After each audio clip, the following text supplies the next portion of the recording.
और देखिए अरवल के बाद अब गया से भी फर्जी टीकाकरण का मामला जो है सामने आ चुका है। इससे पहले हमने आपको अरवल की तस्वीरें दिखाई थी और खबर दिखाया था और स्वास्थ्य महकमे में इस खबर के सामने आने के साथ ही हड़कंप मच गया है, क्योंकि फर्जी तरीके से लोगों के नाम पर टीकाकरण की बात सामने आई। अरवल के बाद अब गया से भी इस तरह का मामला सामने आया है। गया के टिकारी में यूपी के सीएम योगी आदित्यनाथ, बिहार के पूर्व सीएम राबड़ी देवी, स्वास्थ्य मंत्री मंगल पांडे और झारखंड के सीएम हेमंत सोरेन समेत कई ऐसे नामचीन लोग हैं जिन लोगों के नाम पर फर्जी वैक्सीनेशन जो है वो उसकी बात सामने आ रही है। इस खबर के आने के साथ ही स्वास्थ्य विभाग में हड़कंप मच गया है।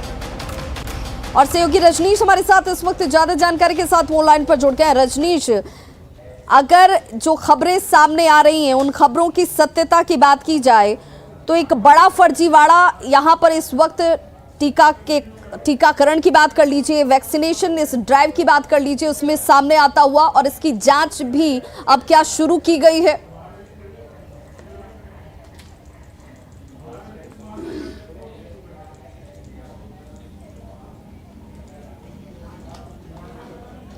रजनीश, आप तक हमारी आवाज पहुंच पा रही है?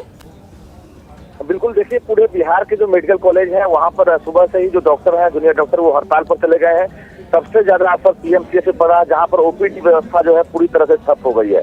तो निश्चित रूप से जो नीट पीजी काउंसलिंग को लेकर जो ये लोग लगातार डिमांड कर रहे थे, अब तक कोई आश्वासन नहीं मिला है।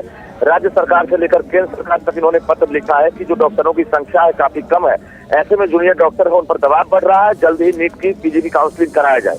लेकिन जवाब नहीं मिला है, तो पूरे बिहार के सभी 9 मेडिकल कॉलेज में जूनियर डॉक्टर हड़ताल पर चले गए और हड़ताल का असर ओपीडी पर साफ तौर से दिख रहा है। जी रजनीश, क्या कोई वैकल्पिक इंतजाम किए गए हैं ताकि मरीजों को परेशानी ना हो? इस परिस्थिति में जो लोग यहाँ पर पहुंचे उन्हें किसी तरह की दिक्कत ना हो?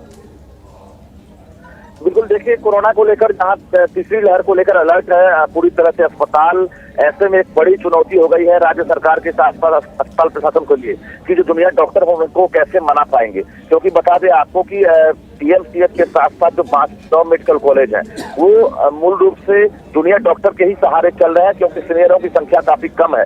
ऐसे में ये हड़ताल जो है कहीं ना कहीं परेशानी जो है उसका सबब बन गया है। जी, नीट पीजी की काउंसलिंग नहीं होने के पीछे की क्या वजह सामने आ रही है? क्यों इस काउंसलिंग में इतना वक्त लग रहा है, जिससे लेकर अब ये जूनियर डॉक्टर जो हैं वो हड़ताल पर चले गए हैं?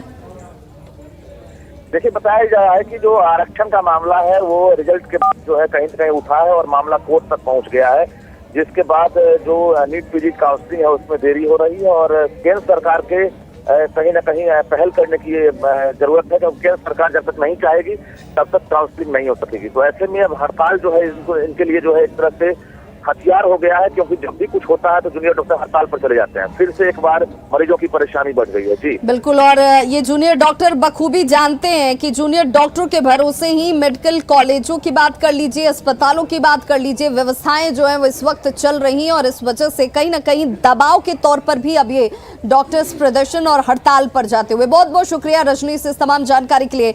तो राज्य के सभी जूनियर डॉक्टर हड़ताल पर चले गए। सभी मेडिकल कॉलेजों में स्वास्थ्य सेवा इस वजह से प्रभावित होती नजर आ रही है। नीट पीजी की काउंसलिंग नहीं होने से ये सभी जूनियर डॉक्टर नाराज हैं। जूनियर डॉक्टरों का ओपीडी के बाहर जमकर प्रदर्शन होता हुआ, ओपीडी में स्वास्थ्य व्यवस्था इस वक्त ठप हो गई है।